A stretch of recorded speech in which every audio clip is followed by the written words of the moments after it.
Hey guys, what's up? I know it's dark in here. You can see the stereo. I got it set on the red color right now because I thought that looked cool. But look at that. Another repeating number as I got home. I'm at home now. Turn the light on here. See, I'm at home. As you can see, all the snow is melted. But I thought, yeah, that's pretty cool. Again. And you know, it's happened before many times, but it's still so cool to see it again, you know. This has happened to me countless times. Probably thousands of times. Not just with the speedometer. Earlier I got a couple of repeating numbers on the time, and then saw the same number on a license plate about 5 minutes later, maybe. Yep, 44. And shortly thereafter I seen a 33. I think it was on the time again. Anyway, been quite a day. I just seen 133 on the timer. Oh, so cool. Yeah, I'm quite thrilled. I'm going to go ahead and put that like that so I can get a still of it for the video picture. Yeah, 301088. 88 miles past the oil change interval, but that's alright. It'll get it soon.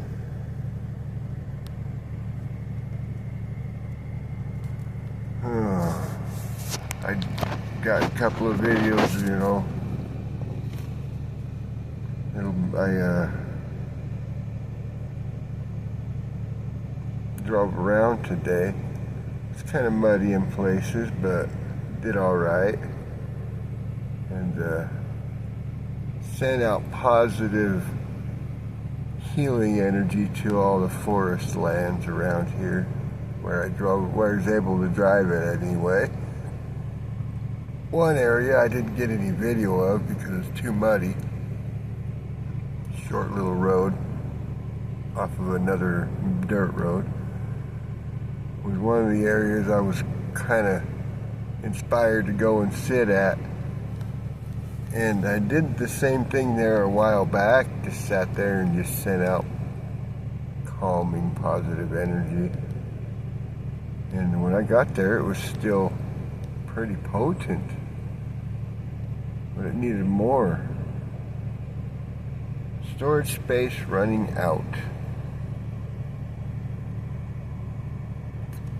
Well, the video might quit, so yeah, just make this a short one here. Anyway, I sat there and recharged it with good energy, positive, calming energy again, and got really relaxed there. Beautiful scenery there in that little spot, but anyway, the road was really muddy, even muddier on the way out after some of the more of the snow melted away.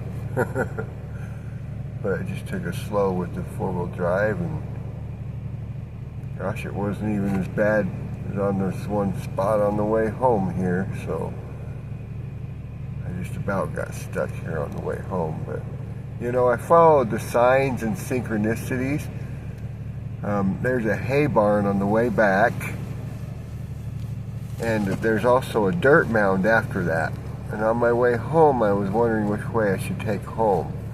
Then I saw some string on the ground that they used to bale hay bales with, you know, to hold them together. And then shortly after that, I saw a dirt mound somebody put on the side of the road next to their property. And that's when I knew which way to go, past the hay barn and past the dirt mounds on the way home. Synchronicities, signs and synchronicities. You just gotta be in the right frame of mind to be seeing these things. The angels leave them there just somehow. Just the way things, it's synchronicity. Yeah, just like, that's what them numbers help you realize. Those repeating numbers like that, all off and on all day long, every day. Just, you know, and the funny thing is I got some money now at the moment. And, you know, there's an 8-8. 8 always stands for monetary situations being, you know, in your favor. But it also stands for don't overspend.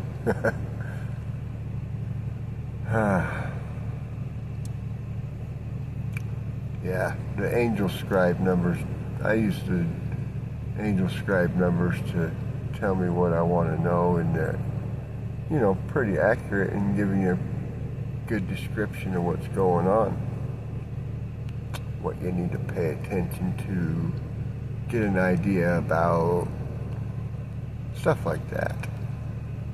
But had I tried to take the other way home, I think I wouldn't have made it, because it's really wet out here, even though it didn't look very wet in front of my headlights. I'm in a spot that the dirt's a little higher in this part of this area, luckily, and so it dried out here right this spot. But on the way home, there were a lot of puddles and muddy spots, and I thought the other way is always worse, so probably wouldn't have made it going the other way out of here, or and back in here. I mean, when I left out of here, I went the same way I just come in, because I knew already that it would still be frozen up. But throughout the day, a lot of things just got dried out by the wind, I think.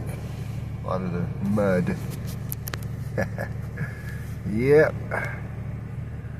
Oh, it's been a pretty fun day. I'm relaxed.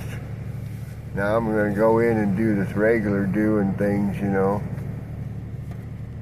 Got to upload some videos I made on the way to go get propane, a nice little drive. And another surprise after that, which will take me longer to get done. So, yeah. But time you get to the end of the other video, you'll know what's coming for the next one. So keep an eye out for that.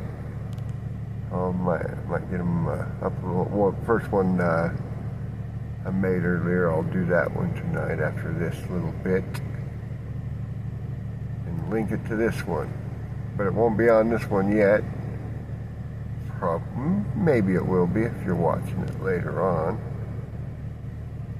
So it'll be coming up here on the video screen with the little click on tab there in a minute. So yeah, I'm gonna go in and take it easy, do some more relaxing. I gotta make dinner. I have been fasting for almost 48 hours, so it's about time I eat, I think. And I learned something pretty interesting. The computery Google AI thing told me when I asked it, because I just followed my intuition. I said, because I just asked it flat out, why is caffeine bad for the eyes? And it said it's not bad for the eyes generally, but when you drink it in high amounts, it creates pressure in the eye for some. It's got a weird explanation for it, but it tells you it creates pressure in the eye, which causes glaucoma, and also dry eye problems, which also creates problems with focus in the eye. Probably what's happening to my eye.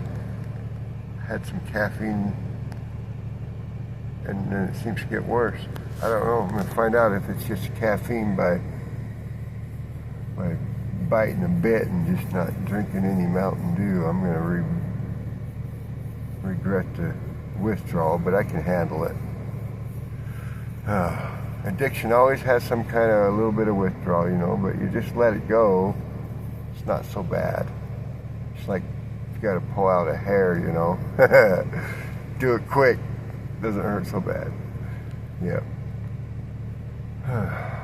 But sometimes I want to sift through something, you know, and I'll be ending the video in just a few seconds here because I don't want to make this one too long. But, you know, with the quitting the cigarettes, I could have done it quick.